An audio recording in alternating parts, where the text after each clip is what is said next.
Hello বন্ধুরা, আসসালামু আলাইকুম। আমার ইউটিউব চ্যানেলে স্বাগতম। আমরা আজকে রান্না করব রং বেরঙের সবজি। কড়াইয়ের মধ্যে তেল দিয়ে দিলাম এবং সবজি রান্না করার জন্য সবজিগুলো কড়াইয়ে দিয়ে দিলাম। দিয়ে দিলাম হলুদ গুঁড়ো, কাঁচামরিচ, পেঁয়াজ এবং দিয়ে দিলাম জিরা গুঁড়ো।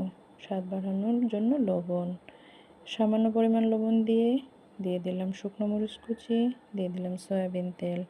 বেশ কিছুক্ষণ সবজিটা উল্টে পাল্টিয়ে নেব।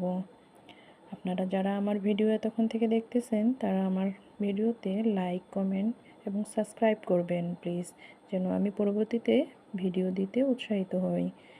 এভাবে সবজি রান্না করে দেখবেন, বেশ দারুণ লাগে। শীতের সবজি মানেই তো রং বেরঙের সবজি। পানি দিয়ে কিছুক্ষণ নাড়াচাড়া করলাম, বেশ হয়ে গেল আমার রং বেরঙের সবজি।